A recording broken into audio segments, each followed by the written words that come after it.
Hürmetli vatandaşlar, endeleksiyemizden 4. başlayımız. Amerika'nın 2 tane F-18 belgeli güreşçi aeroplanı Cenubi Tayvan aeroportu konuşqa mecbur oldu. Mavzulu haber 4. ayının 1. günü büyük İrat orbiti ilan kılındı.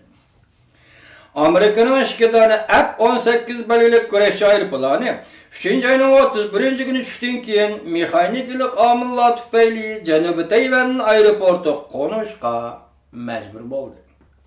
Aeroplan ve uçuşçular sağ salamet qonup aldı. Tahlilçiler mındaq görsetdi. Jungo'nun Amerika güreşçi aeroplanlarından Tayvan konuşuğa narazılık bildirişinin asası yok deyişdi. Mavzulu haber 4. ayının 3. günü Amerika avazının Xitay dil programması da ilan kılındı. Haberde mındaq görüldü.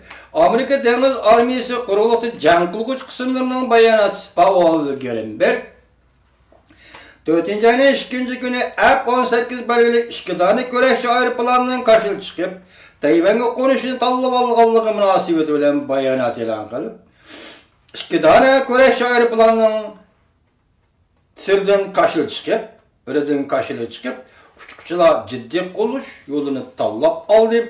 Qo'shilishga erishgandan keyin Janubiy Tayvan aeroportu qo'ndi deb ko'rsatdi. Bu aeroplanlarning Portga mashq qilish uchun Singapurga mashq qilish uchun ketayotgan edi deb ko'rsatdi. Amerika Qo'shma Shtatlar tushuntirib turishimi? Jungo taraf bu ishga norozilik bayonot e'lon qildi. Jungo Tashqi ishlar ministrligining bayonotchisi Huang Chunying xonim 4. ayının 2. günü muxbirlarni kutib olish yig'inida mundaq ko'rsatdi. Jungo Amerika qattiq norozilik bildirdi. Jungo Amerikadan bir Jungo siyosati va ikki davlat o'rtasida imzolangan 3 barcha axborot amal qilishini, aloqador masalalarni ehtiyotkorlik bilan bartaraf qilishni talab qildi deb ko'rsatdi. Amerika Qo'shma Shtatlar Davlat Mudofaa Ministrligi kurashchi aeroplanlarning Tayvan qo'nganligini Jungoda o'ch elish emas deb ko'rsatdi. Mavzuli xabar 4. ayının 2. günü Dovi Torbitida e'lon qilindi. Haber mundaq başlandı. 5 burcaklik binanın bir defa bayonot sökünü bayonot e'lon qilib, bu ishki F-18 belgili quruqliqda jang qilg'uch qismlarning kurashchi aeroplanlari Tayvanga qo'nishni tanlab alganligi aeroplanda qarshilab chiqqanlikdan bo'lgan. Hargizmi Jungoda siyosiy o'ch elishning signali emas deb ko'rsatdi.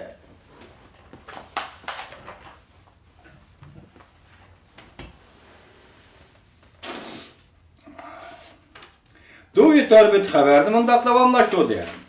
Washington vaqt gazeti navbatda Washingtondagi harbiy mutaxassislarning so'zlaridan naql keltirib, bu 2 tane F-18 belgili kurashchi aeroplanlarning Tayvanga qo'nishi 5 burchaklik binoning Jungoga yo'llagan signali, ya'ni Ozodlik armiyaning 6K belgili bombardimonchi aeroplani G'arb Tinch okean ustida mashq elib berib, Amerikaning Guamdagi harbiy bazasiga tahdid paydo qildi. Shunga tahdidga qarshi 5 burchaklik bino signal yo'lladi deb ko'rsatdi. 5 burchaklik bino mundaq ko'rsatdi. F-18 belgilik 18 belgilik 2 tane kurashchi aeroplanni Singapurga berib harbiy mashqqa qatnashatdi. Tayvanga tushadigan planimi yo'q edi, lekin bexatarlikni o'ylashib Tayvanga vaqtli qo'ndi. Bu mutaxassislar mundaq ko'rsatdi. Tayvanga qo'nishdan avval plan kirgizilmagan bo'lsa-mu, lekin Tayvanga qo'nishni tanlab olish ahamiyatsiz ish emas.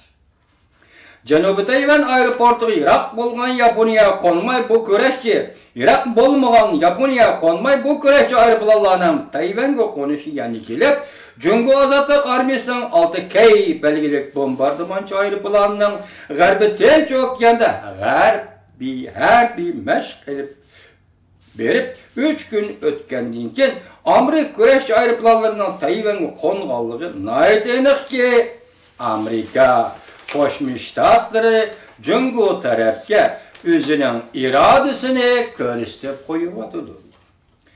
Jungo va armiyasi o'tgan ayning oxirida yangi yasalgan H-6K belgilik bombardimonchi aeroplanining tunji qatam G'arbiy Tinch okean Iroq okeanini harbiy mashq qilib borgan shu orqali Jungo va armiyasining Iroq okeanida harakatchan urush qilish iqtidorini o'stirmoqchi bo'lgan edi.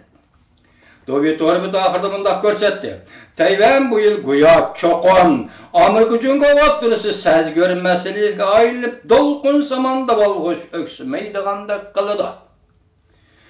Bu yılın 5-2015'in 1. ayının 1. gün Tayvan'ın Amerika turuşluq vakaletlik ornu Washington'da Stephen Oaks meydanda bayrak çıkarıp Amerika Tayvan oturisi diplomatik münasebet büzdüp toptor 36 yıl ötkenliğinken Gomendan'ın bayrağını çıkarıp murasim ötküzüp Cungo hükümetinin karşılığı ve narazılığını keltirip çıkargan idi. Gerçi Amerika Koşmuş Ştatlarının Devlet Mahkemesi birinci vakt ifadə bildirip Tayvan hükümetinin Amerika'da bayrak çıkarışı Amerika'nın siyasi muvaffaq gelmeydi. İşten avval Amerika bu işni bilmeydi. Her kandak Amerikalık əməldar bu murasim qatnaşmadı degen bolsun o. Lekin deydi David Orbit bu hareketinin arkasındaki kaydılarını kim bilir?